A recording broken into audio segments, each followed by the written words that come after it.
Hello my dear family members, welcome back to our channel Ratna Competitive Exams Library. This is Ratna. So ee roju video lo manamu శిశు వికాస అధ్యయన పద్ధతులు లేదా పరిశోధన పద్ధతుల నుండి important bits తో పాటు క్లాస్ కూడా నేను మీకు చెప్పేస్తాను. మీకు తెలుసు కదా నా ఎక్స్‌ప్లనేషన్ అయితే ఎలా ఉంటుందో, ఆ బిట్స్ ఏవైతే మీరు చూస్తున్నారో దాంతో పాటు మీకు ఆ క్లాస్ కూడా అర్థమైపోయేలా మీకు వివరించడం అయితే జరుగుతుంది. సో సైకాలజీ నుంచి ఫస్ట్ టాపిక్ గా నేనైతే కొత్త క్లాసెస్ అయితే స్టార్ట్ చేశాను. ఇది మనకి ఫస్ట్ టాపిక్ అండి. నెక్స్ట్ టాపిక్స్ కూడా ఇదే విధంగా నేను రోజుకో వీడియో చొప్పున అన్ని సబ్జెక్ట్స్ కూడా కవర్ అయిపోయేలా మనకి టెట్ అండ్ డిఎస్సి కి నేను చేయడం అయితే కొత్తగా జరుగుతుంది. అండ్ ఓల్డ్ వి కూడా చూడొచ్చు, ప్రాబ్లం అయితే ఏం లేదు. మనకి ఎటువంటి యాప్స్ అండి లేవండి, అసలు ₹1 కూడా నేను ఎవరి దగ్గర తీసుకోవట్లేదు. అన్ని క్లాసెస్ అన్ని బిట్స్ వీడియోస్ ఇదే విధంగా మీ అందరికి ఫ్రీగానే చేస్తున్నాను. నాకు కావాల్సిందల్లా మీ సపోర్ట్ అండి. ప్లీజ్ వీడియోస్ నచ్చినట్లయితే లైక్స్ చేస్తూ, వీలైతే మీ ఫ్రెండ్స్ లో ఒకరిద్దరికి షేర్ చేస్తూ మన ఛానల్ కి సబ్స్క్రైబ్ చేసుకొని మీ సపోర్ట్ ఇవ్వండి. అంతే, అంతకు మించి ఇంకేం అవసరం లేదు. ఆల్ సబ్జెక్ట్స్ నేను చేస్తున్నా. ఆల్రెడీ మన ఛానల్ లో చాలా వరకు వీడియోస్ ఉన్నాయి. ఆల్రెడీ రివ్యూస్ చూడండి, కామెంట్స్ చూడండి. కావాలంటే ప్రతి వీడియోకి కామెంట్ సెక్షన్ లో హైప్ వీడియోస్ అని ఉన్నాయి కదా, వీలైతే ఆ పాయింట్స్ కూడా ఇస్తూ ఉండండి. మన వీడియో కొంచెం వైరల్ అయ్యే అవకాశం అయితే ఉంది. సో ఇంకెందుకు ఆలస్యం, మరి ఫస్ట్ క్వశ్చన్ అయితే చూసేద్దాము. ఒక ప్రయోగంలో కారణం పాత్రను పోషించే చరం ఏది? ఒక ప్రయోగంలో కారణం పాత్రను పోషించే చరం ఏది? ఫస్ట్ వన్ పరతంత్ర చరం, సెకండ్ వన్ స్వతంత్ర చరం, థర్డ్ వన్ జోకి చరం, ఫోర్త్ వన్ ఏ చరము కాదు. సో మీరు ఒక 3 seconds టైం అయితే ఇస్తాను, ఆన్సర్ కామెంట్ చేయడానికి అయితే ప్రయత్నం చేయండి. సో తర్వాత నేను మీకు ఎక్స్ప్లెయిన్ చేస్తాను, ఓకేనా? సో ఆన్సర్ కామెంట్ చేయండి.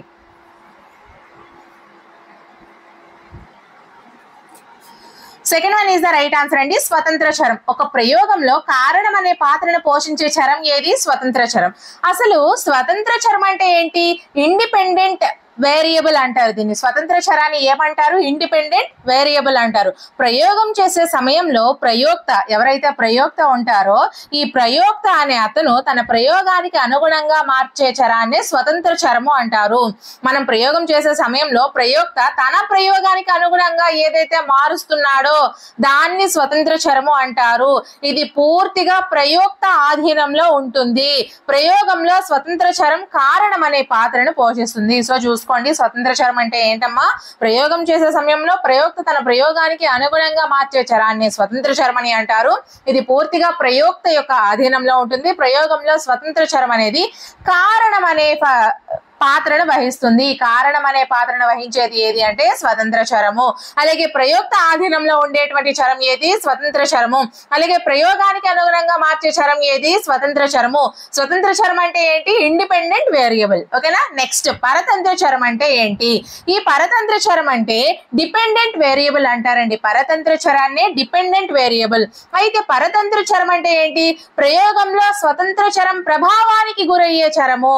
ఇప్పుడు ఈ స్వతంత్ర చరం ప్రభావానికి ఏదైతే గురవుతుందో దాన్ని మనము పరతంత్ర చరం అని అంటారు. ప్రయోగంలో ప్రయోక్త దీనిలో వచ్చే మార్పులను పరిశీలిస్తాడు.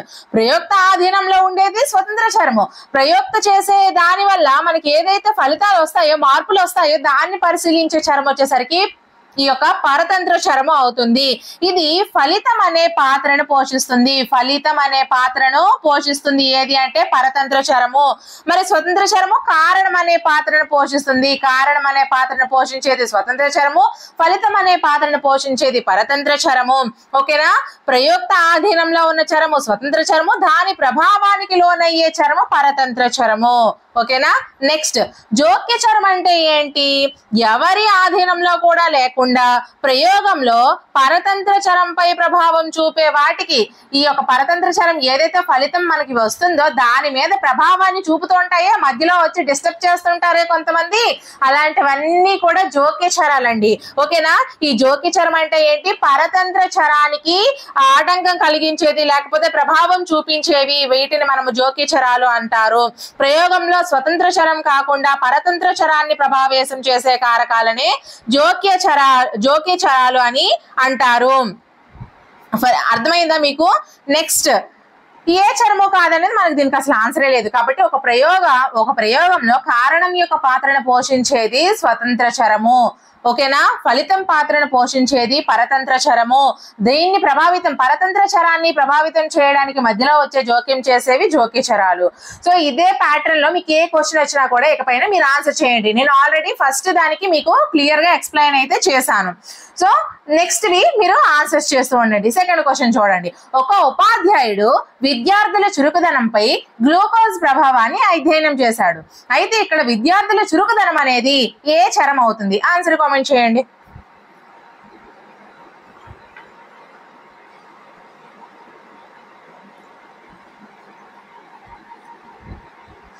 So second one is the right answer అండి. పరతంత్ర చరము. ఇక్కడ 2 అని వచ్చింది కదా, ఇది సెకండ్ వన్ ది పరతంత్ర చరం. ఇక్కడ ఏమర్చాడు? విద్యార్థుల చురుకుదనం అనేది పరతంత్ర చరము. ఎలా అవుతుంది? ఒక ఉపాధ్యాయుడు విద్యార్థుల చురుకుదనంపై గ్లూకోజ్ ప్రభావాన్ని అధ్యయనం చేశాడు. దేన్నైతే అధ్యయనం చేయాలి అనుకుంటున్నాడో అది ఫస్ట్ స్వతంత్ర చరము. దేనిపై చేయాలనుకుంటున్నాడో పరతంత్ర చరము. విద్యార్థుల చురుకుదనం అనేది మనకి పరతంత్ర చరము. గ్లూకోజ్ ప్రభావాన్ని అధ్యయనం చేయడం అనేది స్వతంత్ర చరము అవుతుంది. ఈ గ్లూకోజ్ ప్రభావాన్ని అధ్యయనం చేయడం అనేది స్వతంత్ర చరము. దేనిపై చేయాలనుకున్నాడో దాన్ని మనము పరతంత్ర చరము. అలాగే దీన్ని గ్లూకోజ్ ప్రభావాన్ని అధ్యయనం చేసేటప్పుడు మనకి ఏమైనా కనిపించినట్లయితే వాటిని మనము జోక్య చరాలు అని అంటాము. మీకు క్లియర్ గా అర్థమైంది కదా. So next question. క్రింది వాటిలో లక్ష్యాత్మక స్వభావం ఎక్కువగా గలది ఏది? ఫస్ట్ వన్ ప్రయోగాత్మక పద్ధతి, సెకండ్ వన్ వ్యక్తి చరిత్ర పద్ధతి, థర్డ్ వన్ అంతః పరిశీలన లేదా అంతః పరీక్షణ పద్ధతి, ఫోర్త్ వన్ పరిశీలన పద్ధతి. సో ఆన్సర్ వచ్చేసరికి మనకి ప్రయోగాత్మక పద్ధతి. లక్ష్యాత్మక స్వభావం ఎక్కువగా గల పద్ధతి ఏది అంటే ప్రయోగాత్మక పద్ధతి. ఈ ప్రయోగ పద్ధతి ఎక్స్పెరిమెంటల్ మెథడ్ అంటే ఏంటి? అసలు ప్రవర్తనను అధ్యయనం చేయటానికి ప్రయోగ పద్ధతి అనేది అత్యంత శాస్త్రీయమైనటువంటిది. అలాగే వస్తునిష్టత గల పద్ధతి ఏదైనా ఉంది అంటే అది మనకి ప్రయోగాత్మక పద్ధతి అండి. ప్రవర్తనను అధ్యయనం చేయడానికి ఈ యొక్క ఎక్స్పెరిమెంటల్ మెథడ్ ఏదైతే ప్రయోగ పద్ధతి అనే ఉందో ఇది మనకి అత్యంత శాస్త్రీయమైనది మరియు వస్తునిష్టత గలది. ఇలా కూడా అడగొచ్చు. అత్యంత శాస్త్రీయమైన మరియు వస్తునిష్టత గల పద్ధతి ఏది అంటే ప్రయోగ పద్ధతి లేదా ఎక్స్పెరిమెంటల్ మెథడ్ అని అంటారు. దీన్ని మొట్టమొదటి మనోవైజ్ఞానిక శాస్త్రంలో మొట్టమొదటి ప్రయోగశాలను 1879లో మనకి విల్హెల్మ్ వూంట్, మనం ఆల్రెడీ ఐడియా ఉంది కదా. సో మనోవైజ్ఞానిక శాస్త్రంలో మొట్టమొదటి ప్రయోగశాలను 1879లో విల్హెల్మ్ వూంట్ అనే జర్మనీ దేశపు శాస్త్రవేత్త లీప్జిగ్ అనే నగరంలో అయితే మనకి ఏర్పాటు కావడం జరిగింది. ప్రయోగ పద్ధతి అనేది మనోవిజ్ఞాన శాస్త్రం ఒక ప్రత్యేక శాస్త్రంగా కూడా అభివృద్ధి చేయడానికి ఈ యొక్క ప్రయోగాత్మక పద్ధతి అయితే మనకి ఉపయోగపడడం జరిగింది. ఇక్కడ ప్రయోగం చేసే వ్యక్తిని ప్రయోక్త అంటారు, ఎక్స్పెరిమెంటర్. ప్రయోగం చేసేవారిని ఏమంటారమ్మా? ప్రయోక్త, ఎక్స్పెరిమెంటర్ అంటారు. అలాగే ప్రయోగ ప్రభావానికి గురయ్యే వాళ్ళని ప్రయోజ్యుడు అంటారు. ఇక్కడ ప్రయోగ ప్రభావానికి ఎవరైతే గురవుతారో వాళ్ళని ప్రయోజ్యుడు అంటారు, అంటే సబ్జెక్ట్ అని అంటారు. అలాగే వేరియబుల్ అంటే చరం అంటే ఏంటి? ప్రయోగంలో మార్పును పొందే లేదా మార్పుకు గురయ్యే అంశాన్ని చరము అని అంటారు. ఓకేనా. ప్రయోగం చేసే వ్యక్తి ప్రయోక్త, ఎక్స్పెరిమెంటర్. ప్రయోగానికి గురి కాబడే వ్యక్తి ప్రయోజ్యుడు అంటే సబ్జెక్ట్. అలాగే ప్రయోగంలో మార్పును పొందేది చరము లేదా వేరియబుల్ అంటారు. నెక్స్ట్ ఇక్కడ ఈ ప్రయోగాత్మక పద్ధతి వచ్చేసరికి శాస్త్రీయమైనది, విశ్వసనీయత మనకి ఎక్కువగా ఉంటుంది, కార్యకరణ సంబంధాలు నెలకొల్పవచ్చు, వస్తునిష్టత కూడా ఎక్కువగా ఉంటుంది. ఉపాధ్యాయులు తమ బోధనా పద్ధతులను పరీక్షించుకొని మెరుగుపరచుకోవచ్చు. ఉపాధ్యాయులు తమ బోధనా పద్ధతులను పరీక్షించుకొని మెరుగుపరచుకునేటువంటి పద్ధతి ఏది? ప్రయోగాత్మక పద్ధతి. సో మనకి ప్రయోగాత్మక పద్ధతి గురించి ఇన్ని విధాలుగా అయితే క్వశ్చన్ అడిగే అవకాశం ఉందండి. నెక్స్ట్ పద్ధతి ఏంటి? వ్యక్తి చరిత్ర పద్ధతి. ఇక్కడ ఇచ్చాడు కదా సెకండ్ వన్. వ్యక్తి చరిత్ర పద్ధతి అంటే ఏంటి? కేస్ స్టడీ మెథడ్ అని అంటారు. వ్యక్తి చరిత్ర పద్ధతి అంటే ఏంటమ్మా? కేస్ స్టడీ అని అంటారు. సో ఒక వ్యక్తిలోని ముఖ్యాంశాలను నిశితంగా లోతుగా పరిశీలించి నమోదు చేసి విశ్లేషించి దాని గురించి వ్యాఖ్యానించడాన్నే వ్యక్తి చరిత్ర అధ్యయన పద్ధతి అని అంటారు. ఒక వ్యక్తిలోని ముఖ్యమైన అంశాలను నిశితంగా లోతుగా ఆ వ్యక్తిని గురించి పరిశీలించి దాన్ని నమోదు చేసి దాన్ని విశ్లేషించి వ్యాఖ్యానించడమే ఈ యొక్క వ్యక్తి చరిత్ర పద్ధతి లేదా కేస్ స్టడీ మెథడ్ అని అంటారు. వ్యక్తి అధ్యయన పద్ధతినే చికిత్సా పద్ధతి అని కూడా అంటారు. ఈ వ్యక్తి చరిత్ర పద్ధతికి మరొక పేరు ఏంటండి? చికిత్సా పద్ధతి. మీకు క్వశ్చన్ అడిగి వచ్చామా, చికిత్సా పద్ధతికి గల మరొక పేరు ఏంటి? వ్యక్తి చరిత్ర పద్ధతి. వ్యక్తి చరిత్ర పద్ధతికి మరొక పేరు ఏంటి? చికిత్సా పద్ధతి. ఓకేనా? సమస్యాపూరిత విద్యార్థికి సంబంధించిన సమగ్ర విచారణ జరిపి ఆ వ్యక్తి సమస్యను నివారించేందుకు ఉపయోగపడే పద్ధతినే వ్యక్తి చరిత్ర పద్ధతి అని అంటారు. చూడండి, మరొకసారి చెప్తాను. సమస్యాపూరిత విద్యార్థికి సంబంధించి సమగ్ర విచారణ చేసి ఆ వ్యక్తి యొక్క సమస్యను నివారించేందుకు ఉపయోగపడే పద్ధతినే మనము వ్యక్తి చరిత్ర పద్ధతి అని అంటారు. దీన్ని బోని అండ్ హలపిల్మాన్లు పేర్కొన్నారు ఈ యొక్క వ్యక్తి చరిత్ర పద్ధతి అని. ఓకేనా? నెక్స్ట్ దీంట్లో మనకి సమస్య నిర్ధారణ దశ, సమస్య నివారణ దశ అని రెండు ఇందులో అయితే దశలు అయితే ఉండడం జరుగుతుంది. ఓకేనా? వ్యక్తి చరిత్ర పద్ధతి అంటే మనకి మెయిన్ గా అయితే ఇది అండి. ఓకేనా? ఎలా ఇచ్చినా కూడా మీరు ఆన్సర్ అయితే ఈజీగా దీనికి చేయగలుగుతారు. నెక్స్ట్ పద్ధతి ఏంటి? అంతః పరిశీలన లేదా అంతః పరీక్షణ పద్ధతి. అంతః పరిశీలన లేదా అంతః పరీక్షణ పద్ధతి అంటే ఏంటి? దీన్నే మనము ఇంట్రాస్పెక్షన్ మెథడ్ అంటారు. అంతః పరిశీలన లేదా అంతః పరీక్షణ పద్ధతినే ఇంట్రాస్పెక్షన్ మెథడ్ అని అంటారు. ఇంట్రాస్పెక్షన్ అనే ఆంగ్ల పదము ఇంట్రో మరియు స్పైర్ అనే లాటిన్ పదాల కలయిక. ఇంట్రో మరియు స్పైర్ అనే లాటిన్ పదాల కలయిక. ఓకేనా? ఇంట్రాస్పెక్షన్ అనేది లాటిన్ భాషలో ఇంట్రో అంటే అంతరంగికం, స్పెక్షన్ అంటే చూడడం. లాటిన్ భాషలో ఇంట్రో అంటే అంతరంగికం, స్పెక్షన్ అంటే చూడడం. ఇది అతి ప్రాచీనమైన పద్ధతి. మనకి ఇలా కూడా క్వశ్చన్ అడగొచ్చు, అతి ప్రాచీనమైన పద్ధతి ఏది? అంతః పరిశీలన పద్ధతి లేదా అంతః పరీక్షణ పద్ధతి? అతి ప్రాచీనమైన పద్ధతి ఏంటండి? అంతః పరిశీలన పద్ధతి లేదా అంతః పరీక్షణ పద్ధతి. అలాగే అంతః పరీక్షణ పద్ధతికి మూలం ఏంటి? సంరచనాత్మక వాదము. సంరచనాత్మక వాదం అనేది అంతః పరీక్షణ పద్ధతికి మూలము. ఇది కూడా ఒక క్వశ్చన్ అడిగే అవకాశం ఉంది. అంతః పరీక్షణ పద్ధతికి మూలం ఏంటండి? సంరచనాత్మక వాదము. నెక్స్ట్, సంరచనాత్మక వాదులు ప్రవేశపెట్టిన పద్ధతి ఏది? అంతః పరిశీలన పద్ధతి లేదా అంతః పరీక్షణ పద్ధతి. సంరచనాత్మక వాదులు ప్రవేశపెట్టినటువంటి పద్ధతి ఏది? అంతః పరిశీలన పద్ధతి లేదా అంతః పరీక్షణ పద్ధతి. అలాగే ఈ పద్ధతిని తొలిసారిగా సెయింట్ అగస్టిన్ అనే శాస్త్రవేత్త ఉపయోగించాడు. సెయింట్ అగస్టిన్ అనే శాస్త్రవేత్త ఉపయోగించినటువంటి పద్ధతి ఏది? అంతః పరిశీలన లేదా అంతః పరీక్షణ పద్ధతి. అలాగే వుడ్వర్త్ అంతః పరీక్షలను స్వీయ పరిశీలన అని కూడా పేర్కొన్నారు. అంతః పరీక్షలను స్వీయ పరిశీలన అని పేర్కొన్న వారు ఎవరు? వుడ్వర్త్. ఓకేనా? అంతః పరీక్షలను స్వీయ పరిశీలన అని పేర్కొన్న వారు ఎవరు? వుడ్వర్త్. అలాగే ఈ పద్ధతిని ఆత్మావలోకనం అని కూడా అంటారు. సో చూసారా, దీన్ని ఎన్ని పేర్లు వస్తున్నాయి. సంరచనాత్మక వాదము దీనికి మూలమైతే ఈ పద్ధతిని ఆత్మావలోకనం అని కూడా అంటారు. ఈ అంతః పరీక్షలని స్వీయ పరిశీలన అని కూడా అంటారు. ఈ స్వీయ పరిశీలన అని చెప్పిన వారు వుడ్వర్త్. ఇలా మనకి చాలా రకాలుగా క్వశ్చన్ అడిగే అవకాశం ఉంది. కాబట్టి ప్రతిదీ కూడా మీరు ఈ యొక్క ఇన్ఫర్మేషన్ అనేది చాలా చాలా బాగా గుర్తుపెట్టుకోవాలి. మీకు మళ్ళీ కావాలి అంటే ఈ వీడియో ముందుకు పెట్టుకొని మళ్ళీ చక్కగా వినండి. 1-2 సార్లు విన్నారంటే మన క్లాస్ లో ఏదైనా సరే మీకు మాక్సిమం గుర్తుండిపోద్ది. మీకు అలా ఇంతకు ముందు మన క్లాస్ లో ఏమైనా గుర్తున్నట్లయితే కామెంట్ సెక్షన్ లో మెన్షన్ చేయండి. అండ్ అలాగే నా ఈ యొక్క ఎక్స్ప్లెనేషన్ మీకు నచ్చినట్లయితే కూడా మీరు కామెంట్ సెక్షన్ లో ఇలానే ఎక్స్ప్లెనేషన్ చేయండి మేడం, మాకు ఇది నచ్చింది అని మీరు కామెంట్ చేయండి. అలా అయితేనే నేను ఇంకా చెప్పడానికి నాకు ఇంట్రెస్ట్ కూడా ఉంటుంది. ఓకేనా? ఇది మొత్తం ఈ అంతః పరిశీలన లేదా అంతః పరీక్షణ పద్ధతి అనేది మొత్తం విజ్ఞాన శాస్త్రంలోనే ఒక అద్వితీయమైన పద్ధతి అండి. ఓకేనా? ఈ పద్ధతిలో పరిశీలించే వ్యక్తి, పరిశీలింపబడే వ్యక్తి ఇద్దరు కూడా ఒకరే ఉంటారు. ఇది జాగ్రత్తగా గుర్తుపెట్టుకోండి. అంతః పరిశీలన అంటే మనం చేసుకునేది కదండి. అంటే అంతః అంటే ఎవరికి వాళ్ళే చేసుకునేది, తనకు తాను చేసుకునేది. కాబట్టి ఈ పద్ధతిలో పరిశీలించే వ్యక్తి, పరిశీలింపబడే వ్యక్తి ఇద్దరు కూడా ఒక్కరే అవుతారు. తన చేతన అనుభవాలు మాత్రమే పరిశీలిస్తారు. మన అంతరంగాన్ని మనమే పరిశీలించుకుంటే దాన్ని మనం అంతః పరిశీలన పద్ధతి అని అంటారు. ఈ పద్ధతిని విల్హెల్మ్ వోంట్ తన ప్రయోగశాలలో విరివిగా ఉపయోగించారు. ఈ పద్ధతిని ఎక్కువగా ప్రయోగశాలలో ఎవరు విరివిగా ఉపయోగించారు? విల్హెల్మ్ వోంట్ ఉపయోగించారు. ఓకేనా? ఒక వ్యక్తి తలనొప్పి వచ్చినప్పుడు ఆ బాధ గురించి అతను మాత్రమే చెప్పగలడు, ఇంకోటి చెప్పలేడు. అది ఏ పద్ధతి అంటే అంతః పరిశీలన పద్ధతి లేదా అంతః పరీక్షణ పద్ధతి అవుతుంది. ఓకేనా? మీకు క్లియర్ గా అర్థమైంది కదా. నెక్స్ట్ పద్ధతి ఏంటి? పరిశీలన పద్ధతి. నెక్స్ట్ పద్ధతి ఏంటమ్మా? పరిశీలన పద్ధతి. దీన్ని అబ్జర్వేషన్ మెథడ్ అని అంటారు. పరిశీలన పద్ధతిని మనము అబ్జర్వేషన్ మెథడ్ అని కూడా అంటారు. యంగ్ ప్రకారము, యంగ్ అనే ఒక శాస్త్రవేత్త ప్రకారము పరిశీలన అంటే ఒక సమయంలో జరిగేటువంటి సంఘటనలను ఒక క్రమ పద్ధతిలో అధ్యయనం చేయడాన్ని పరిశీలన అంటారు. చూసుకోండి, పరిశీలన అంటే ఏంటి? యంగ్ ప్రకారము ఒక సమయంలో జరిగేటువంటి సంఘటనలను ఒక క్రమ పద్ధతిలో అధ్యయనం చేయడాన్ని మనము ఈ యొక్క పరిశీలన అంటారు. ఓకేనా? పరిశీలన పద్ధతినే అబ్జర్వేషన్ మెథడ్ అని అంటారు. చాలా మంది ఇంగ్లీష్ లో కూడా చెప్పమంటారు. సో కనీసం ఆ పేర్లు అయినా చెప్తే మీకు ఈజీగా గుర్తుంటుంది అనే ఉద్దేశంతో చేస్తున్నాను. అలాగే విద్యార్థుల బాహ్య ప్రవర్తన దృష్టి మరియు శ్రవణ సంబంధమైన జ్ఞానేంద్రియాల సహాయంతో నిశితంగా గమనించి నమోదు చేయడాన్ని మనము పరిశీలన అని కూడా అంటారు. ఓకేనా? ఇక్కడ చూసుకోండి, విద్యార్థుల యొక్క బాహ్య ప్రవర్తనను మరియు దృష్టి శ్రవణ సంబంధమైన జ్ఞానేంద్రియాల సహాయంతో నిశితంగా గమనించి నమోదు చేయడాన్ని పరిశీలన అని కూడా అంటారు.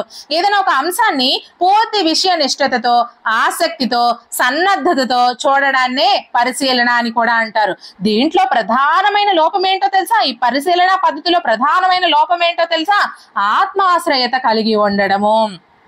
ఈ యొక్క పరిశీలన పద్ధతిలో మనకి ఆత్మాశ్రయత, మనకి మన ఆత్మ ప్రకారం కరెక్ట్ గా చెప్తున్నామా లేదా అనేది ముఖ్యమైన లోపాన్ని కలిగి ఉంది అండి. ఈ ఆత్మాశ్రయతను అనేది కలిగి ఉండడం దీంట్లో ఉన్నటువంటి పరిశీలన పద్ధతిలో ఉండేటువంటి ప్రధానమైన లోపం. మనకి క్వశ్చన్ ఇలా కూడా అడగొచ్చు, పరిశీలన పద్ధతిలో ఉండేటువంటి లోపం ఏది? ఆత్మాశ్రయతను కలిగి ఉండడం. ఓకేనా? మీకు క్లియర్ గా అర్థమైంది కదా? సో నెక్స్ట్ క్వశ్చన్, ప్రయోగంలో ఫలితం పాత్రను పోషించే చరం ఏది? ఇందాక మీకు క్వశ్చన్ లో క్లియర్ గా ఎక్స్ప్లెయిన్ చేశాను కదా, ఇప్పుడు దీనికి ఆన్సర్ మీరే చేయండి. ఫస్ట్ వన్ పరతంత్ర చరం, సెకండ్ వన్ స్వతంత్ర చరం, థర్డ్ వన్ జోక్య చరం, ఫోర్త్ వన్ ఏ చరము కాదు.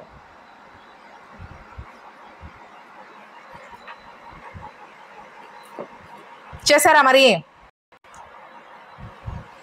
చెప్పా కదా, ఫస్ట్ వన్ పరతంత్ర చరము, ఫలితం పాత్రను పోషించే చరం ఏది? పరతంత్ర చరము. ఓకేనా? నెక్స్ట్ క్వశ్చన్, ప్రయోగ పద్ధతిలో ప్రయోక్త ఆధీనంలో ఉండే చరం ఏది? ఇది కూడా మీకు చెప్పాను. ఫస్ట్ వన్ స్వతంత్ర చరం, సెకండ్ వన్ పరతంత్ర చరం, థర్డ్ వన్ జోక్య చరం, ఫోర్త్ వన్ ప్రయోగ చరం. ఆన్సర్ కామెంట్ చేయండి మరి.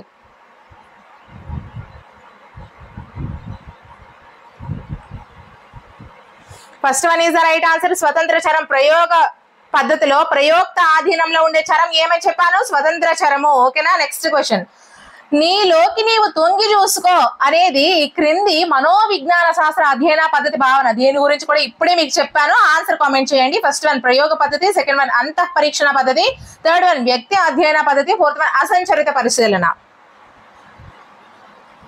తనకు తానే చూసుకోవడం, నీలోకి నీవే తొంగి చూసుకోవడం ఏమని చెప్పాను? Second one is the right answer, అంతా పరీక్షణ పద్ధతి. చెప్పాను కదా, నీలోకి నీవే తొంగి చూసుకుంటే అది అంతా పరీక్షణ పద్ధతి అవుతుంది. ఓకేనా? నెక్స్ట్ క్వశ్చన్, విద్యార్థుల సాధనపై ఇంటి పని ప్రభావం అనే ప్రయోగంలో స్వతంత్ర చరం ఏది? విద్యార్థుల సాధనపై ఇంటి పని ప్రభావం అనే ప్రయోగంలో స్వతంత్ర చరం ఏది? ఫస్ట్ వన్ విద్యార్థుల సాధన, సెకండ్ వన్ ఇంటి పని, థర్డ్ వన్ ఇంటికి బంధువులు రావడం, ఫోర్త్ వన్ స్వతంత్ర చరం లేదు. సో ఆన్సర్ కామెంట్ చేయండి. మీకు ఆల్రెడీ ఇది క్లియర్ గా ఎక్స్ప్లెయిన్ చేశాం. So second one is the right answer అండి. ఇక్కడ క్వశ్చన్ ఏమి ఇచ్చాడు? విద్యార్థుల సాధనపై ఇంటి పని ప్రభావము అనే ప్రయోగంలో స్వతంత్ర చరము. ఓకేనా? విద్యార్థుల సాధన అనేది పరతంత్ర చరము, ఇంటి పని ప్రభావం అనేది స్వతంత్ర చరము. ఓకేనా? మీకు క్లియర్ గా అర్థమైంది కదా? నెక్స్ట్ క్వశ్చన్, అన్ని అంశాల్లో సమానంగా ఉన్న ఇద్దరిని తీసుకొని ఒకరికి ప్రయోగ సమూహానికి మరొకరిని నియంత్రిత సమూహానికి ఎన్నిక చేసే జోక్య చరాల నియంత్రణ పద్ధతి ఏది? ఫస్ట్ వన్ సమూహ పద్ధతి, సెకండ్ వన్ సమజోడీ పద్ధతి, థర్డ్ వన్ యాదృచ్ఛిక సమూహ పద్ధతి, ఫోర్త్ వన్ సామాన్య ఎంపిక పద్ధతి. మీకు తెలిస్తే ఆన్సర్ కామెంట్ చేయండి. నేను దీని గురించి క్లియర్ గా ఎక్స్ప్లెయిన్ చేస్తాను. తెలుసా మనకి? సో ఆన్సర్ వచ్చేసరికి second one is the right answer, సమజోడీ పద్ధతి. అసలు ఈ సమజోడీ పద్ధతి అంటే ఏంటి? దీనికంటే ముందు ఇక్కడ మీకు అర్థం కాకపోయి ఉంటది. ఒకరిని ప్రయోగ సమూహానికి మరొకరిని నియంత్రిత సమూహానికి. ప్రయోగ సమూహానికి అంటే ప్రయోగం చేసే సమూహానికి, మరి నియంత్రిత సమూహం అంటే ఏంటి? అసలు నియంత్రణ సమూహ పద్ధతి అంటే ఏంటి? వివిధ ప్రయోగ పరిస్థితుల్లో ఉపయోగించే మరొక సాధారణ పద్ధతి మనకి ఈ నియంత్రణ సమూహ పద్ధతి అని అంటారు. అంటే రెండు సమూహాల్లో ఎంచుకునే వ్యక్తుల ప్రజ్ఞ, ప్రజ్ఞ, స్మృతి, సాధన, సామర్థ్యం ఒకే విధంగా ఉండేట్లు ప్రామాణిక పరీక్షల ద్వారా చూడడమే నియంత్రణ సమూహ పద్ధతి అంటారు. అంటే అన్ని కూడా ఒకే విధంగా ఉండేటువంటి వాళ్ళని తీసుకొని మనం ప్రామాణిక పరీక్షల ద్వారా వాళ్ళని మనము ఏదైనా క్వశ్చన్ చేయడం, జడ్జి చేయడం అయితే జరుగుతుంది. అయితే మనకి ఈ నియంత్రణ సమూహ పద్ధతిలో ప్రధానంగా దీన్ని మనం నియంత్రించడానికి 3 పద్ధతులు ఉన్నాయి. అవే ఏంటేంటి? సమజోడీ పద్ధతి, సమ సమూహ పద్ధతి, యాదృచ్ఛిక సమూహ పద్ధతి. ఈ 3 కూడా మనకి నియంత్రిత సమూహానికి చెందినటువంటి నివారణ పద్ధతులు, నియంత్రించడానికి 3 పద్ధతులు. మరి ఈ సమజోడీ పద్ధతి అంటే ఏంటి? ప్రామాణికమైన పరీక్షలు పెట్టి సమాన మార్కులు వచ్చిన ఇద్దరిని చెరొక సమూహంలోనికి ఎంపిక చేస్తారు. సమజోడీ పద్ధతి అంటే ఏంటి? ప్రామాణికంగా పిల్లలకి పరీక్షలు పెడతారమ్మా. పరీక్షలు పెట్టిన తర్వాత సమాన మార్కులు ఒక ఇద్దరికి వచ్చాయి అనుకోండి, ఆ ఇద్దరిని కూడా ఒక జోడీకి ఒకరిని, ఇంకొక గ్రూప్ కి, మనం జోడీలు కాకుండా ఒక గ్రూప్ కి ఒకరిని, ఇంకొక గ్రూప్ కి ఇంకొకరిని ఇవ్వడాన్ని మనము సమజోడీ పద్ధతి అంటారు. మరి సమ సమూహ పద్ధతి అంటే ఏంటి? ప్రామాణికమైన పరీక్షలు నిర్వహించి సమూహ సగటు సమానమయ్యే విధంగా సభ్యులను 2 సమూహాలకి ఎంపిక చేయు పద్ధతి. సగటు అంటే ఏంటి? మొత్తాన్ని కలిపి సగటు మార్కులు ఎవరికైతే వస్తున్నాయో ప్రామాణికంగా పరీక్షలు నిర్వహించి సమూహంగా వాళ్ళందరికీ కూడా సగటు మార్కులు మనము తీసుకొని దానికి సమానంగా ఉండే విద్యార్థులను 2 సమూహాలకు కూడా సభ్యులను ఎంపిక చేసే పద్ధతి. ఇక్కడ చూసుకోండి, సమ సమూహ పద్ధతి అంటే అక్కడ పరీక్షలు నిర్వహించిన తర్వాత సమూహ సగటు, ఆ సగటు మార్కులకి సమానంగా ఉండే వాళ్ళని పంపించడం అన్నమాట. అదే సమజోడీ పద్ధతి వచ్చేసరికి ఇద్దరిని సమానంగా వచ్చే ఇద్దరిని 2 గ్రూపుల్లోనికి లేకపోతే 2 జోడీల్లోనికి పంపించుట. మరి యాదృచ్ఛిక సమూహ పద్ధతి అంటే ఏంటి? సంబంధిత జోకిచరాలను గుర్తించడంలో కానీ, మనకి ఇందాక చెప్పుకున్నామే జోకిచరాలు బయట నుంచి వస్తున్నాయనేసి, సో అటువంటి సంబంధిత జోకిచరాలను గుర్తించడంలో కానీ, నియంత్రించడంలో కానీ చాలా ఇబ్బందులు ఉండేటప్పుడు యాదృచ్ఛికంగా వ్యక్తులను 2 సమూహాలకి ఎంపిక చేస్తారనమాట. ఇప్పుడు ఫర్ ఎగ్జాంపుల్ విద్యార్థులను తీసుకొని వాళ్ళకి ఎగ్జామ్స్ కానీ ఏమైనా కండక్ట్ చేసినా మనకి బయట నుంచి ఏమైనా జోక్యం చేసాయి అనుకోండి, వాటిని నియంత్రించడంలో మనకి అవి మనం క్లియర్ చేయకపోవడంలో ఇబ్బంది ఉన్నాయి అనుకోండి, యాదృచ్ఛికంగా మనకు నచ్చిన వాళ్ళని నచ్చిన గ్రూపుల్లోకి జాయిన్ చేయడం, ఇది మనకి యాదృచ్ఛిక సమూహ పద్ధతి అని అంటారు. క్లియర్ గా అర్థమైంది కదా? అర్థం కాకపోతే మరొకసారి వీడియో ముందుకు పెట్టుకొని క్లియర్ గా వినండి, మీకు క్లియర్ గా అర్థమవుతుంది. ఓకేనా? Next question. Gesell observation dome ఈ క్రింది పరిశీలనకు సహాయకారిగా ఉంటుంది. ఫస్ట్ వన్ అసంరచిత, సెకండ్ వన్ సంరచిత, థర్డ్ వన్ సహజ, ఫోర్త్ వన్ అంతః పరిశీలన. ఆన్సర్ కామెంట్ చేశారా? తెలిసింది. So first one is the right answer, అసంరచిత. గెసెల్ అబ్జర్వేషన్ డోమ్ అనేది అసంరచిత పరిశీలనకు సహాయకారిగా ఉంటుంది. మరి అసంరచిత పరిశీలన లేకపోతే అసంరచిత పరిపృచ్ఛ అంటే ఏంటి? మనం ఇక్కడ చూసుకున్నట్లయితే పరిపృచ్ఛ అంటే ఇంటర్వ్యూ. ఓకేనా? సో ఇక్కడ మనము అసంరచిత పరిపృచ్ఛ, సంరచిత పరిపృచ్ఛ అనేది మనకి 2 రకాలుగా ఉంటుంది. ఈ సంరచిత పరిపృచ్ఛనే స్ట్రక్చర్డ్ ఇంటర్వ్యూ అని అంటారు. స్ట్రక్చర్డ్ ఇంటర్వ్యూనే మనము సంరచిత పరిపృచ్ఛ అని కూడా అంటారు. మరి ఇక్కడ అసంరచిత పరిపృచ్ఛ అంటే ఏంటి? Unstructured interview. ఈ యొక్క అన్స్ట్రక్చర్డ్ ఇంటర్వ్యూనే మనము అసంరచిత పరిపృచ్ఛ అంటారు. సో సంరచిత పరిపృచ్ఛ అంటే ఏంటి?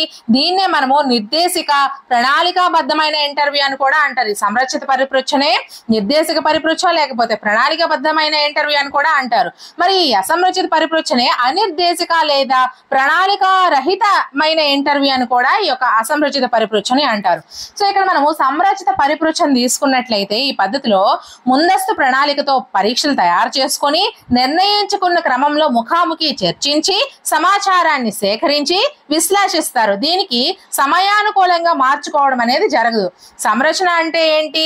ముందుగానే ప్రశ్నలు తయారు చేసుకుంటారు, నిర్ణయించుకున్న క్రమంలోనే ముఖాముఖి చర్చించి సమాచారాన్ని సేకరించి సమయానుకూలంగా దీన్ని మార్చుకోవడం అయితే జరగదు, కానీ సమాచారాన్ని సేకరించి విశ్లేషిస్తారు. మనకి ఎగ్జాంపుల్ తీసుకున్నట్లయితే ప్రశ్నాపత్రంలో మౌఖిక పరీక్షలు, ప్రముఖులతో జరగబడే రికార్డింగ్ ఇంటర్వ్యూలు, ఐఏఎస్ వంటి ఇంటర్వ్యూలు అడిగే ప్రశ్నలన్నీ కూడా మనకి సంరచిత పరిపృచ్ఛలోకి వస్తాయి. మనకి ఆ అసంరచిత పరిపృచ్ఛ అంటే ఏంటి?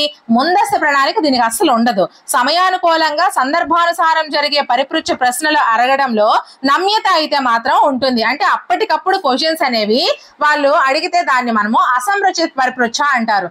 దీన్ని ప్రవేశపెట్టిన వారు ఎవరు అంటే కార్ల్ రోజర్స్ అండి. ఈ కార్ల్ రోజర్స్ అనే అతను ఈ యొక్క అసంరచిత పరిపృచ్ఛన అయితే ప్రవేశపెట్టడం జరిగింది. అయితే ఉదాహరణకి స్నేహితుల మధ్య సంభాషణలో ఉపయోగాలు, అనుకోకుండా ప్రముఖులు ఎదురైనప్పుడు విలేకరులు చేసే ఇంటర్వ్యూ, ఇవన్నీ కూడా మనకి అసంరచిత పరిపృచ్ఛలోకి వస్తాయి. ఓకేనా? ఇది మనకి పరిపృచ్ఛ అంటే ఇంటర్వ్యూ. మరి పరిశీలన, అబ్జర్వేషన్. మేడం గారు ఇక్కడ మీరు అబ్జర్వేషన్ గురించి చెప్పి ఇంటర్వ్యూ గురించి వీటి గురించి వివరించారు. మరి సేమ్ ఇక్కడ మన పరిశీలన కూడా సంరచిత పరిశీలన అంటే మనం ముందుగా కొన్ని నేను దీని గురించి పరిశీలిస్తాను, విద్యార్థిలో ఈ యొక్క స్వభావాన్ని నేను పరిశీలిస్తానని ముందుగా తయారు చేసుకొని వాటిని పరిశీలిస్తే దాన్ని సంరచిత పరిశీలన. అసంరచిత పరిశీలన అంటే ముందుగా అనుకోకుండా చేసేది అసంరచిత పరిశీలన. సహజ పరిశీలన అంటే అక్కడ ఒక విద్యార్థుల సమూహం ఉంటే అక్కడ టీచర్ అనేవాడు సహజంగా వాళ్ళని పరిశీలించడే సహజ పరిశీలన. అంతః పరిశీలన అంటే తన మనసులో ఉండేటువంటి భావాలను తెలుసుకోవడానికి పరిశీలన చేసేది అంతః పరిశీలన అవుతుంది. ఓకేనా? మీకు క్లియర్ గా అర్థమైందా? ఇక్కడ మనకు గెసెల్ అబ్జర్వేషన్ డోమ్ అనేది ఏ పరిశీలనకు సహకారిగా ఉంటుంది అంటే మనము అసంరచిత పరిశీలన. First one is the right answer. Next question, ఏ వ్యక్తికి అధ్యయనం చేయాలనుకుంటున్నామో ఆ వ్యక్తి నుంచే సమాచారం సేకరించే పద్ధతిని ఏ పద్ధతి అంటారు? ఫస్ట్ వన్ అనుదైర్ఘ్య పద్ధతి, సెకండ్ వన్ ప్రయోగ పద్ధతి, థర్డ్ వన్ పరిశీలన పద్ధతి, ఫోర్త్ వన్ అంతః పరిశీలన పద్ధతి.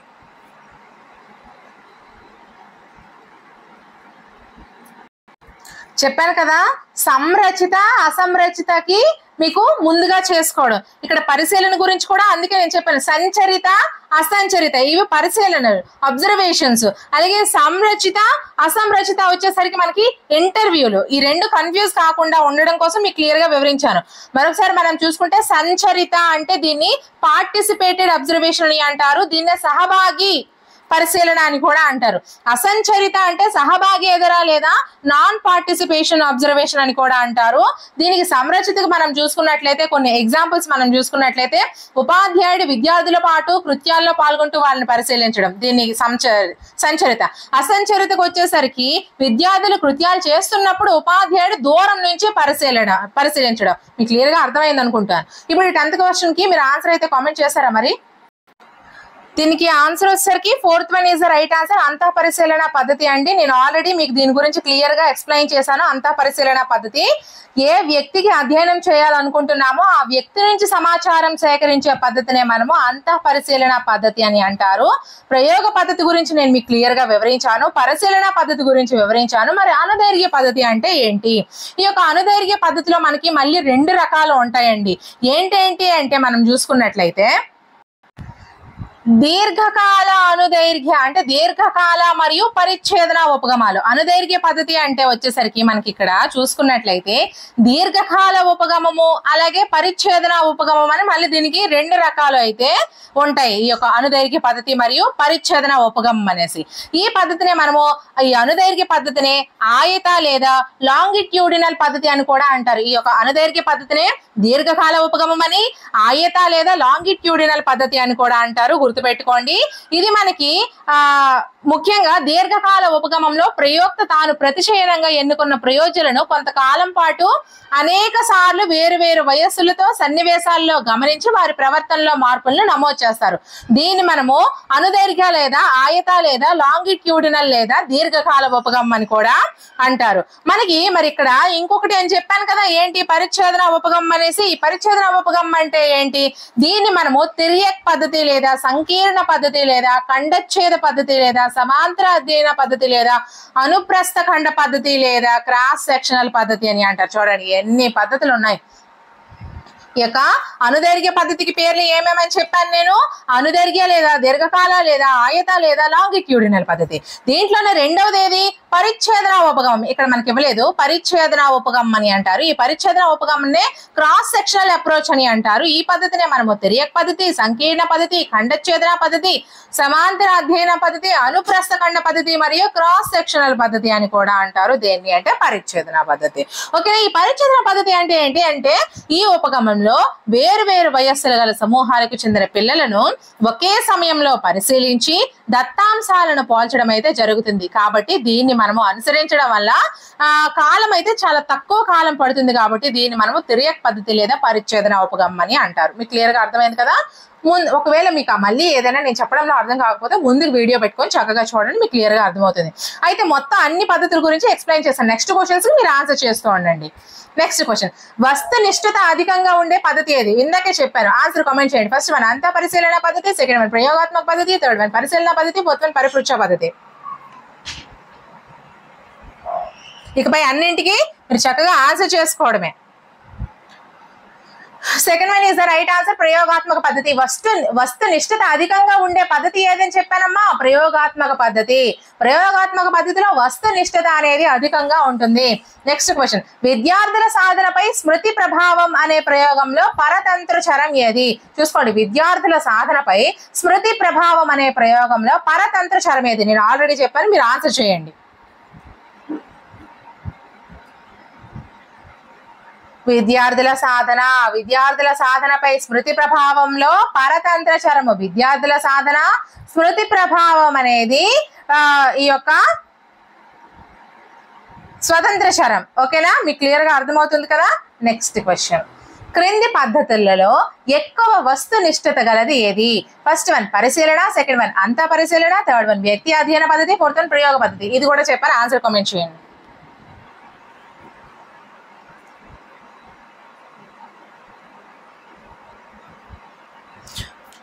Fourth one is the right answer, ప్రయోగ పద్ధతి.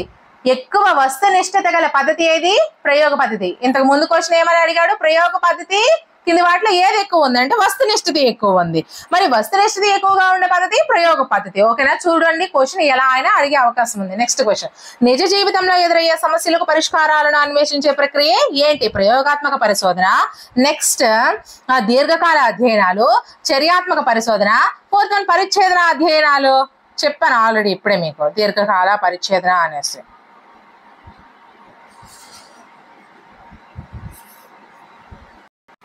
ఆన్సర్ కామెంట్ చేస్తారా ఎవరైనా? Correct answer. So third one is the right answer. So చూడండి, మనకి చర్యాత్మక పరిశోధన అంటే ఏంటి? దీర్ఘకాల అధ్యయనాలు, పరిచ్ఛేదన అధ్యయనాల గురించి నేను మీకు క్లియర్ గా వివరించాను. ప్రయోగాత్మక పరిశీలన గురించి కూడా నేను వివరించాను. మరి నిజ జీవితంలో ఎదురయ్యే సమస్యలకు పరిష్కారాలను అన్వేషించేదే చర్యాత్మక పరిశోధన అండి. చర్యాత్మక పరిశోధన అంటే ఏంటి? నిజ జీవితంలో ఎదురయ్యే సమస్యలకు పరిష్కారాలను అన్వేషించేదే చర్యాత్మక పరిశోధన. నెక్స్ట్ క్వశ్చన్, ఈ పద్ధతిలో పరిశీలించేవాడు, పరిశీలింపబడేవాడు ఒక్కడే. ఎవడు? ఫస్ట్ వన్ అంత పరిశీలన, సెకండ్ వన్ పరిపృచ్ఛ, థర్డ్ వన్ వ్యక్తి అధ్యయన, ఫోర్త్ వన్ ప్రకల్పన. సో ఇది కూడా నేను మీకు చెప్పాను, ఆన్సర్ చేయండి.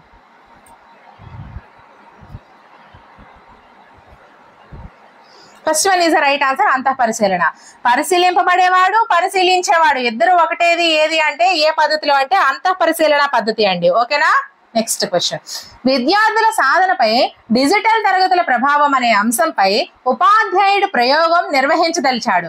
ఇక్కడ విద్యార్థుల సాధన అనేది ఏ చరం అవుతుంది? ఫస్ట్ వన్ స్వతంత్ర చరం, సెకండ్ వన్ పరతంత్ర చరం, థర్డ్ వన్ జోక్య చరం, ఫోర్త్ వన్ సమూహ చరం.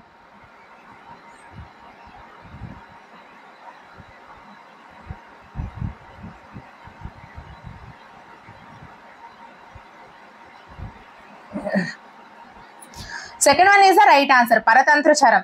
మేడం పరతంత్ర చరం ఎలా అవుతుంది? సెకండ్ మనకి తరగతుల ప్రభావం అని. ఇక్కడ విద్యార్థుల సాధన అనేది స్వతంత్ర చరం అవ్వచ్చు కదా అని మీకు డౌట్ రావచ్చు. అవదండి, ఎందుకంటే ఏదైతే ప్రయోక్త తను చెయ్యాలి అనుకున్నాడో అది మనకి స్వతంత్ర చరం అవుతుంది. అంటే ఏంటి? డిజిటల్ తరగతుల ప్రభావం ఎలా ఉంది అని చూడాలనుకున్నాడు కాబట్టి అది ఈ డిజిటల్ తరగతుల ప్రభావం అనేది స్వతంత్ర చరం. విద్య ఎవరిపైన? విద్యార్థుల సాధనపై, అది మనకి పరతంత్ర చరం అవుతుంది. ఓకేనా. ఉపాధ్యాయుడు ప్రయోగం దేనిపై నిర్వహించదలిచాడు? డిజిటల్ తరగతుల ప్రభావం ఎవరిపైన? విద్యార్థుల పైన. కాబట్టి విద్యార్థుల సాధన అనేది పరతంత్ర చరము, డిజిటల్ తరగతుల ప్రభావం అనేది స్వతంత్ర చరం అవుతుంది. ఓకేనా. నెక్స్ట్ క్వశ్చన్, రాష్ట్రంలో మొదటి ర్యాంకు సాధించిన విద్యార్థిని తన అనుభవాలను చెప్పమనడం అనేది ఫస్ట్ వన్ పరిశీలన పద్ధతి, సెకండ్ వన్ పరిపృచ్ఛ పద్ధతి, థర్డ్ వన్ అంత పరిశీలన పద్ధతి, ఫోర్త్ వన్ వ్యక్తి అధ్యయన పద్ధతి. ఆన్సర్ కామెంట్ చేయండి.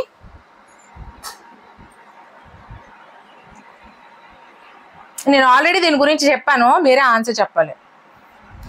Third one is the right answer, అంత పరిశీలన పద్ధతి. రాష్ట్రంలో మొదటి ర్యాంకు సాధించినటువంటి విద్యార్థిని తన అనుభవాల్ని చెప్పడం అనేది అంతఃపరిశీలన పద్ధతి అవుతుంది. ఓకేనా, క్లియర్ గా వచ్చింది కదా. నెక్స్ట్ క్వశ్చన్, ప్రయోక్త నిర్వహించే ప్రయోగాత్మక పరిస్థితులకు గురి కాని సమూహం ఏది? ఫస్ట్ వన్ నియంత్రిత సమూహం, సెకండ్ వన్ అయాదృచ్ఛిక సమూహం, థర్డ్ వన్ ప్రయోగాత్మక సమూహం, ఫోర్త్ వన్ యాదృచ్ఛిక సమూహం. సో ఆన్సర్ కామెంట్ చేయండి. ఆన్సర్ వచ్చేసరికి first one is the right answer, నియంత్రిత సమూహం అండి. ప్రయోక్త నిర్వహించే ప్రయోగాత్మక పరిస్థితులకు గురి కాని సమూహం ఏది అంటే నియంత్రిత సమూహం. మనకి సమూహాలు రెండు రకాలు, నియంత్రిత సమూహము, ఇక్కడ ప్రయోగాత్మక సమూహము. ఓకేనా, ఈ యొక్క నియంత్రిత సమూహం అంటే ఏంటి, ప్రయోగ సమూహం అంటే ఏంటి ఒకసారి ఇప్పుడు చూసుకుందాం. నియంత్రిత సమూహం అంటే ఏంటి, దీన్ని మనము కంట్రోల్ గ్రూప్ అని కూడా అంటారు. ఎటువంటి ప్రయోగ పరిస్థితులకు గురి కాని సమూహాన్ని నియంత్రిత సమూహం అని అంటారండి. నియంత్రిత సమూహం ఉండే స్థితినే నియంత్రిత స్థితి అని కూడా అంటారు. ఇది మనకి సహజ స్థితి. ఈ నియంత్రిత సమూహం అంటే ఏంటి, ఎటువంటి ప్రయోగ పరిస్థితులకు కూడా గురి కాని సమూహాన్ని నియంత్రిత సమూహం అని అంటారు. ఇది నియంత్రిత సమూహం ఉండే స్థితిని నియంత్రిత స్థితి అని అంటారు. దీన్ని మనము సహజ స్థితి అంటారు. మరి ఇక్కడ ప్రయోగాత్మక సమూహము లేదా ప్రయోగ సమూహము లేదా ఎక్స్పెరిమెంటల్ గ్రూప్ అంటే ఏంటి, ప్రయోక్త ప్రవేశపెట్టే ప్రయోగ స్థితికి లోనయ్యే సమూహాన్ని ప్రయోగ సమూహం అంటారు. లోను కానిది నియంత్రిత సమూహం, లోనయ్యేది ప్రయోగ సమూహం. అయితే ఈ ప్రయోగ సమూహంపై స్వతంత్ర చరం యొక్క ప్రభావాన్ని ప్రయోగంలో అంచనా వేస్తారండి. ఓకేనా, ఇక్కడ చూసారా, అందుకే మనం గురి కాని సమూహం వచ్చేసరికి నియంత్రిత సమూహం అని ఆన్సర్ చేసాము. మరి గురయ్యే సమూహం ప్రయోగాత్మక సమూహం. అయితే ఈ ప్రయోగ సమూహంపై స్వతంత్ర చరం యొక్క ప్రభావాన్ని కూడా ప్రయోగంలో అంచనా వేస్తారండి. ప్రయోగ సమూహం యొక్క స్థితిని ప్రయోగ స్థితి అని కూడా అంటారు. ఓకేనా, ఈ రెండింటి గురించి కూడా మీకు క్లియర్ గా అర్థమైంది కదా. సో నెక్స్ట్ క్వశ్చన్కి వెళ్ళిపోదాం. ప్రయోగం చేసేటప్పుడు ప్రయోక్త ఆధీనంలో ఉండే చరం ఏది? ఆల్రెడీ చెప్పాను, దీనికి ఆన్సర్ మీరు చేయండి. ఫస్ట్ వన్ స్వతంత్ర చరం, సెకండ్ వన్ పరతంత్ర చరం, థర్డ్ వన్ ప్రయోగ చరం, ఫోర్త్ వన్ జోకి చరం. మన ఛానల్లో అన్ని వీడియోస్ ఎటువంటి యాప్స్ లేకుండా ఫ్రీగా ఇదే విధంగా చెప్తున్నా అండి. క్లియర్ గా మీకు ఎక్స్ప్లెయిన్ చేస్తూ, ఎక్స్ప్లెనేషన్ నచ్చినట్లయితే ఖచ్చితంగా కామెంట్ చేయండి. మీకు ఇలాగే చెప్పండి మేడం బాగుంది అని. అండ్ అలాగే మన ఛానల్ ని సబ్స్క్రైబ్ చేసుకుని సపోర్ట్ అయితే ఇవ్వండి ఖచ్చితంగా. First one is right answer, స్వతంత్ర చరం. ప్రయోగం చేసేటప్పుడు ప్రయోక్త ఆధీనంలో ఉండే చరము స్వతంత్ర చరం. చెప్పాను కదా మీకు ఆల్రెడీ. స్వతంత్ర చరం అంటే ఏంటి, ప్రయోగం చేసేటప్పుడు ప్రయోక్త ఆధీనంలో ఉండేటువంటి చరం. నెక్స్ట్ క్వశ్చన్, ప్రయోక్త వివిధ వయస్సులకు చెందిన పిల్లల సమూహాలను ఒకే సమయంలో పరిశీలించి వారి మధ్య గల భేదాలను గుర్తించే ఉపగమం. పరిచ్ఛేద ఉపగమం, అనుదైర్ఘ్య ఉపగమం, భిన్న సంస్కృతుల ఉపగమం, పరిశీలనాత్మక ఉపగమం. నేను ఆల్రెడీ ఇందాక ఉపగమాల గురించి చెప్పాను, మీరు ఆన్సర్ చేయండి.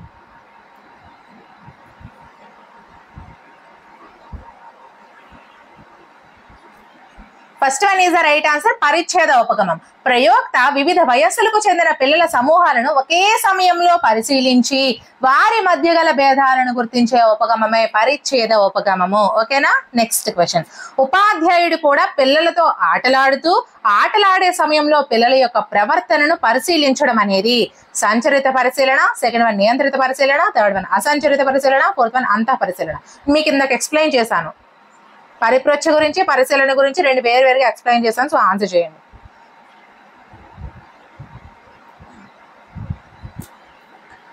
First one is the right answer, సంచరిత పరిశీలన. ఉపాధ్యాయుడు కూడా పిల్లలతో ఆటలాడే సమయంలో పిల్లల యొక్క ప్రవర్తనను పరిశీలించడం అనేది సంచరిత పరిశీలన అంటారు. Next question, Pavlov, Skinner, థారండై, Kohler ప్రయోగాలు చేసేటప్పుడు అనుసరించిన పరిశీలన పద్ధతి ఏది? ఆల్రెడీ ఇందా చెప్పాను. ఫస్ట్ వన్ సహజ పరిశీలన, సెకండ్ వన్ నియంత్రిత పరిశీలన, థర్డ్ వన్ సంచరిత పరిశీలన, ఫోర్త్ వన్ అసంచరిత పరిశీలన.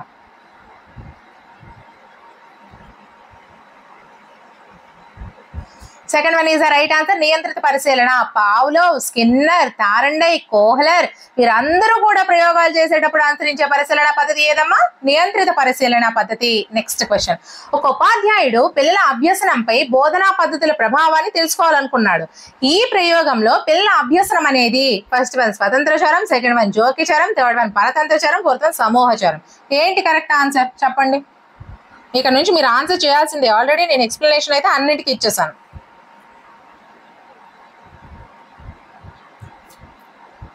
Third one is the right answer, పరతంత్ర చరము. ఉపాధ్యాయుడు పిల్లల అభ్యసనంపై బోధనా పద్ధతుల ప్రభావాన్ని తెలుసుకోవాలనుకున్నాడు. ఈ ప్రయోగంలో అభ్యసనం, పిల్లల యొక్క అభ్యసనం అనేది పరతంత్ర చరం అవుతుంది. ఓకేనా, బోధనా పద్ధతుల ప్రభావం తెలుసుకోవాలనుకున్నాడు కాబట్టి అది మనకి స్వతంత్ర చరం అవుతుంది. నెక్స్ట్ క్వశ్చన్, జంతువులు మానసిక రోగు ప్రవర్తనను అధ్యయనం చేయడానికి అనువైన పద్ధతి ఏది? ఫస్ట్ వన్ అంతరీక్షణ పద్ధతి, అంటే అంతపరీక్షణ పద్ధతి. సెకండ్ వన్ ప్రయోగాత్మక పద్ధతి. థర్డ్ వన్ అనుదైర్ఘ్య పద్ధతి. ఫోర్త్ వన్ పరిశీలన పద్ధతి.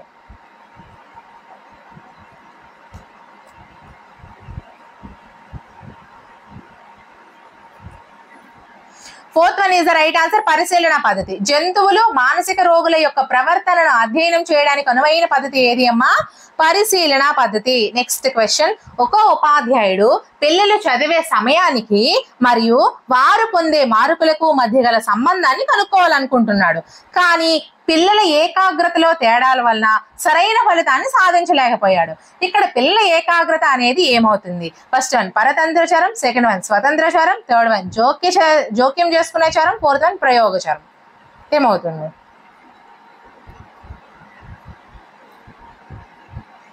Third one is the right answer, జోక్యం చేసుకునే చరం.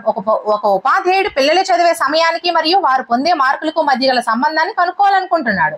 కానీ పిల్లల ఏకాగ్రతలో తేడాల వల్ల సరైన ఫలితాన్ని సాధించలేకపోయాడు. ఇక్కడ పిల్లల ఏకాగ్రత అనేది జోక్యం చేసుకునే చరం, వాళ్ళ యొక్క జోక్యం చేసుకోవడానికి అది వచ్చింది కాబట్టి జోక్య చరం అవుతుంది. ఓకేనా, నెక్స్ట్ క్వశ్చన్, ప్రయోక్త ప్రయోజ్యులను సమూహాలకు ఎంపిక చేసేటప్పుడు ఒకే స్థాయి ప్రజ్ఞ కలిగిన ఇద్దరు వ్యక్తులను తీసుకొని ఒకరిని నియంత్రిత సమూహానికి మరొకరిని ప్రయోగ సమూహానికి కేటాయించే పద్ధతి. ఇందాక మీకు ఎక్స్ప్లెయిన్ చేశారు. ఫస్ట్ వన్ సమజోడీ పద్ధతి, సెకండ్ వన్ సమూహ పద్ధతి, థర్డ్ వన్ యాదృచ్ఛిక సమూహ పద్ధతి, ఫోర్త్ వన్ పరిభ్రమణ సమూహ పద్ధతి. ఏంటి కరెక్ట్ ఆన్సర్ అవుతుంది? క్వశ్చన్ చూసుకోండి.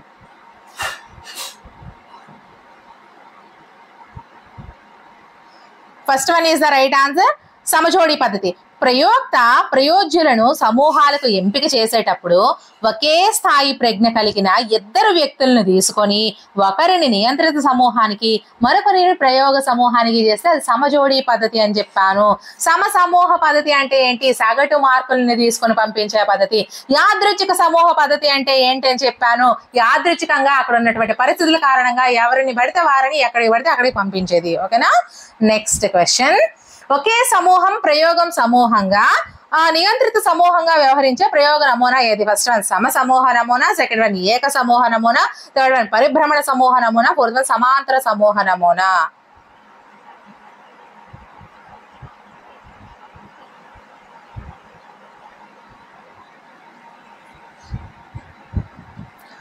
Second one is the right answer, ఏక సమూహ నమూనా. ఒకే సమూహం ప్రయోగం సమూహంగా అలాగే నియంత్రిత సమూహంగా ఈ రెండింటిగా కూడా ఒకటే సమూహం వ్యవహరిస్తే దాని ఏక సమూహ నమూనా అంటారు. ఏక అంటేనే ఒకటి. ఓకేనా, ఒకే సమూహం ప్రయోగ సమూహంగా నియంత్రిత సమూహంగా వ్యవహరిస్తే అది మనకి ఏక సమూహ నమూనా అవుతుంది. నెక్స్ట్ క్వశ్చన్, వ్యక్తి తన అనుభవాలను అంతర్గత భావాలను ఆలోచనలను విశ్లేషించుకొని నివేదించే పద్ధతి ఏది? ఫస్ట్ వన్ పరిశీలన పద్ధతి, సెకండ్ వన్ వ్యక్తి చరిత్ర అధ్యయన పద్ధతి, థర్డ్ వన్ ప్రయోగాత్మక పద్ధతి, ఫోర్త్ వన్ అంతః పరిశీలన పద్ధతి.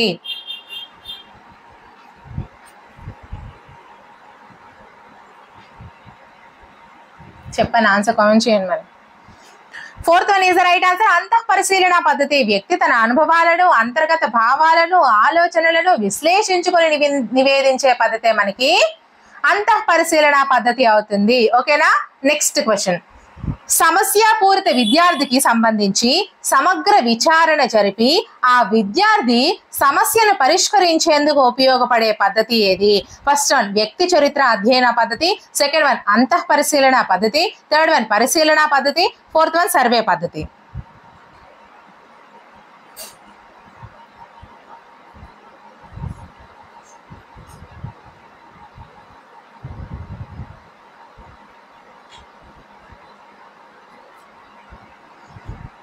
First one is the right answer. వ్యక్తి చరిత్ర అధ్యయన పద్ధతి సమస్యాపూరిత విద్యార్థికి సంబంధించి సమగ్ర విచారణ జరిపి ఆ విద్యార్థి యొక్క సమస్యను పరిష్కరించేందుకు ఉపయోగపడే పద్ధతినే మనము వ్యక్తి చరిత్ర అధ్యయన పద్ధతి అని అంటాము. నేను మీకు ఆల్రెడీ ఇందాకే చెప్పాను. Next question. కొత్త ప్రదేశంలో దారి తప్పిపోయిన ఒక వ్యక్తి అనుభవించిన భయాందోళనలను గురించి తెలుసుకోవడానికి అనువైన పద్ధతి ఏది? ఫస్ట్ వన్ పరిశీలన పద్ధతి, సెకండ్ వన్ వ్యక్తి అధ్యయన పద్ధతి, థర్డ్ వన్ ప్రయోగ పద్ధతి, ఫోర్త్ వన్ అంతః పరిశీలన పద్ధతి. కామెంట్ చేయండి తెలిసిన answer.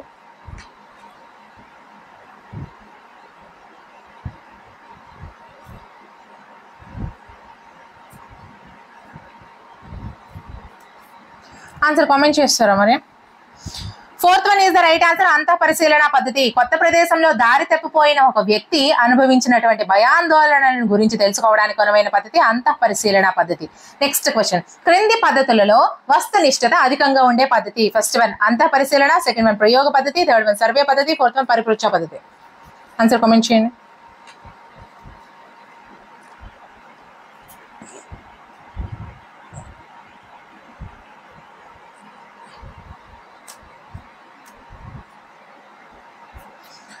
Second one is the right answer. ప్రయోగ పద్ధతి వస్తునిష్టత అధికంగా ఉండే పద్ధతినే ప్రయోగ పద్ధతి అని అంటారు. Next question. విద్యార్థుల వైఖరిపై వార్తాపత్రికల ప్రభావం అనే అంశంపై ఉపాధ్యాయుడు ప్రయోగం నిర్వహించాడు. ఇందులో విద్యార్థుల వైఖరి అనేది ఫస్ట్ వన్ స్వతంత్ర చరం, సెకండ్ వన్ పరతంత్ర చరం, థర్డ్ వన్ జోకి చరం, ఫోర్త్ వన్ సామూహిక చరం.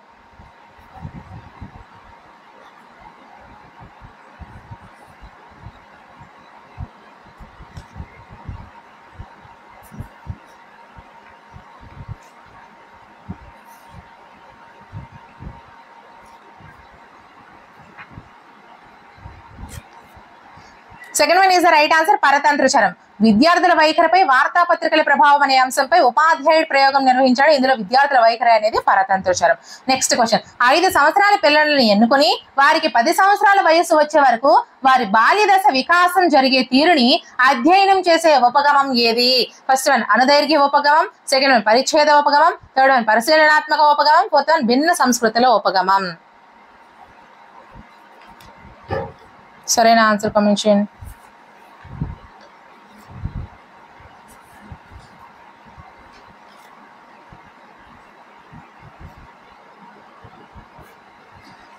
సో ఆన్సర్ వచ్చేసరికి first one is the right answer. అనుదైర్ఘ్య ఉపగమం 5 సంవత్సరాల పిల్లలను ఎన్నుకొని వారికి 10 సంవత్సరాల వయస్సు వచ్చే వరకు కూడా వారి బాల్య దశ వికాసం జరిగే తీరును అధ్యయనం చేసే ఉపగమం అనుదైర్ఘ్య ఉపగమం అవుతుంది. Next question. మనోవిజ్ఞాన శాస్త్రం చేతనత్వ శాస్త్రము అన్న సంప్రదాయాన్ని తీవ్రంగా విభేదించిన వారు ఎవరు? ఫస్ట్ వన్ సంజ్ఞానాత్మక మనోవిజ్ఞాన శాస్త్రవేత్తలు, సెకండ్ వన్ ప్రవర్తనవాదులు, థర్డ్ వన్ మనోవిశ్లేషణవాదులు, ఫోర్త్ వన్ నాడీ వ్యవస్థ నిపుణులు.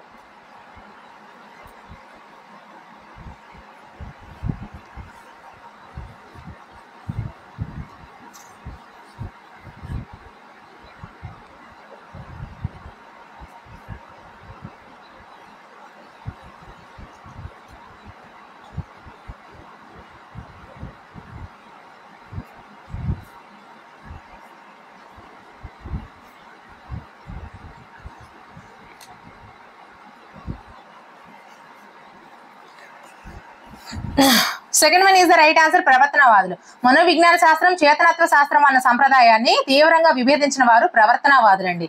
Next question. ఈ చరాన్ని నియంత్రించగలిగినట్లయితే ప్రయోగ ఫలితానికి వస్తునిష్టత ఉండదు. ఫస్ట్ వన్ స్వతంత్ర చరం, సెకండ్ వన్ జోకి చరం. మన ఛానల్లో అన్ని వీడియోస్ ఎటువంటి యాప్స్ లేకుండా ఫ్రీగా చేస్తున్నానమ్మా. ఖచ్చితంగా మీ సపోర్ట్ అయితే ఇవ్వండి. వీడియోస్ నచ్చినట్లయితే లైక్ చేస్తూ వీలైతే మీ ఫ్రెండ్స్లో ఒకరిద్దరికి షేర్ చేస్తూ మన ఛానల్కి మీ సపోర్ట్ ఇవ్వండి. సబ్స్క్రైబ్ చేసుకోండి. అండ్ మీకు ఇంకా ఎటువంటి వీడియోస్ కావాలన్నా ఖచ్చితంగా కామెంట్ సెక్షన్లో మెన్షన్ అయితే చేయండి. ఈ యొక్క మీకు ఎక్స్ప్లెనేషన్ అది నచ్చినట్లయితే మేడం ఇలాగే కంటిన్యూ చేయండి, మాకు ఎక్స్ప్లెనేషన్ నచ్చిందని కూడా చెప్పండి. నాకు మరి కొంచెం ఎంకరేజ్మెంట్ ఇచ్చిన వాళ్ళు అవుతారు. సో ఆన్సర్ కామెంట్ చేస్తారా మరి? Second one is the right answer. జోకి చరం అండి. ఈ జోకి చరాన్ని మనము నియంత్రించినట్లయితే ప్రయోగ ఫలితానికి వస్తునిష్టత ఉండదు. ఓకేనా? సో ఇక్కడితో అయితే మనకి ఈ మొత్తం చాప్టర్ కంప్లీట్ అయిపోయింది. ఇంకా ఇందులో నేను మీకు ఏదైనా వివరించలేదు అని అనిపిస్తే నాకు మీరు కామెంట్ సెక్షన్ లో మెన్షన్ చేయండి. దాని గురించి కూడా నేను కామెంట్ ని పిన్ అయితే చేస్తాను, ఒకవేళ నేను ఇందులో చెప్పలేకపోతే. నెక్స్ట్ వీడియోలో మాత్రం ఇంకా అలాంటివి లేకుండా చూసుకుంటాను. అండ్ ప్రతి రోజు కూడా రోజుకు కొత్త టాపిక్స్ తో అన్ని సబ్జెక్ట్స్ కూడా ఇదే విధంగా మీకు ఎక్స్ప్లెయిన్ చేస్తాను. సో నెక్స్ట్ వీడియోతో మళ్ళీ కలుద్దాం. Until then bye friends. అంతవరకు మన ఛానల్ని ఫాలో అయిపోతూ ఉండండి.